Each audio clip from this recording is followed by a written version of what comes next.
All right, let's dive right in. We're going way back to the very beginning. We're talking about a single choice that, well, it changed everything. This is the story of the fall of man from the book of Genesis. It's this timeless tale of innocence, temptation, and consequences that have really shaped our world.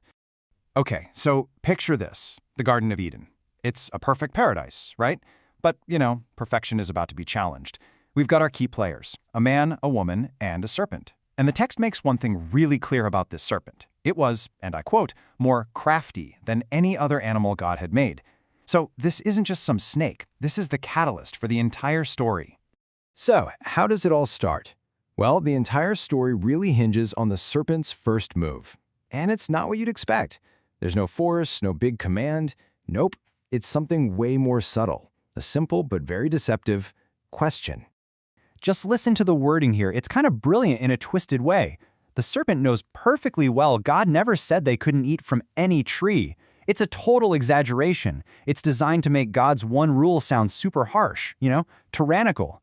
And just like that, in one sentence, a seed of doubt is planted, and the woman is immediately put on the defensive. And right here, this is the heart of the deception. I mean, look at it side by side. God's command is super clear, with an equally clear consequence. You will die. Simple enough. But then the serpent comes in with a direct, flat-out contradiction. You will not surely die. That's a head-on challenge to God's authority and God's truthfulness. It's incredibly bold. And this is so crucial. The temptation was never really about the fruit, was it? The serpent is dangling the ultimate prize here. It's a shortcut to becoming more. It's a promise of divine knowledge, the power to see the world like God does, to decide for yourself what's good and what's evil. That's a powerful lure. So, with that deceptive promise just hanging in the air, the stage is set. We're at the pivotal moment now where temptation is about to become a choice. The text actually walks us through her thought process, and it's surprisingly logical. First, there's the physical appeal, right? It looks good for food. Then the aesthetics. It's pleasing to the eye. And finally, the big one, the intellectual desire. This is a path to wisdom. So you see, she's convinced on pretty much every level. And then it happens.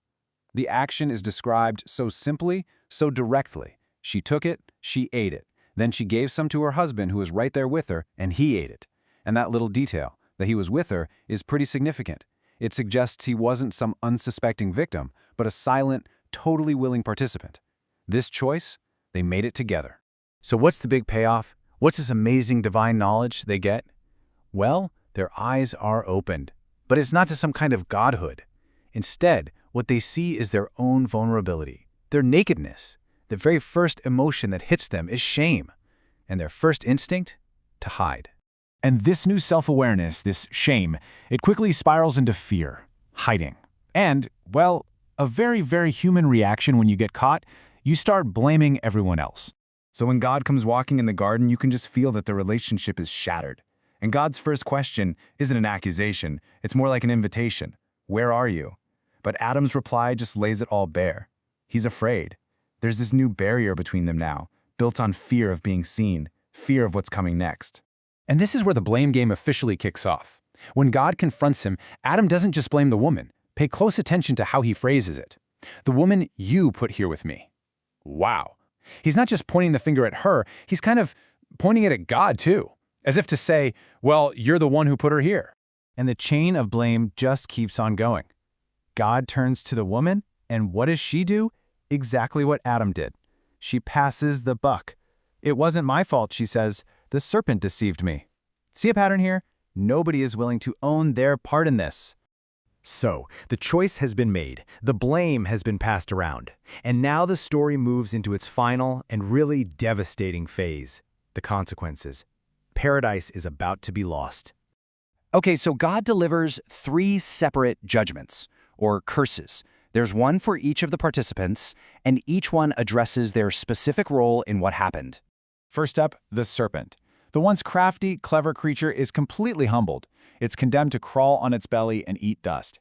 And beyond that, a permanent conflict and enmity is declared between the serpent's offspring and humanity's. They're basically set to be at odds forever. Next, the woman. For her, the consequences hit at 2 really core parts of her life. Childbirth, the very act of creating life, will now involve great pain. And her relationship with her husband, that gets completely altered too. A new dynamic of conflict and, well, hierarchy is introduced that just wasn't there before. And finally, the man. His connection to the very ground he was made from is now broken. His work isn't going to be joyful gardening anymore. Now, it's painful toil, a struggle against thorns and thistles. And the biggest one? His mortality is sealed. From dust he came, and to dust he will return. So you might be wondering, why the banishment? Why kick them out? The text gives a really specific reason for it. Now that they know good and evil, they absolutely cannot be allowed to eat from that other tree, the tree of life, and then live forever in this new broken state. In a way, the exile is almost like a tragic kind of mercy. And just like that, the sentence is carried out. They're expelled from paradise, they're sent out into the world to work the very ground that they are now cursed to struggle with. The garden is officially closed. And this separation, it's made permanent. God places angelic beings, cherubim, and a flaming sword to block the path back to the tree of life. There is no going back. The age of innocence is completely, definitively over. And that leaves us with this huge, lingering question, doesn't it? The serpent promised them that knowing good and evil would make them like gods. But what this story seems to suggest is that this knowledge came at a staggering price: their innocence, their home in paradise, and their immortality. It really forces you to ask, what is the true cost of that knowledge? And is it a price we're still paying today?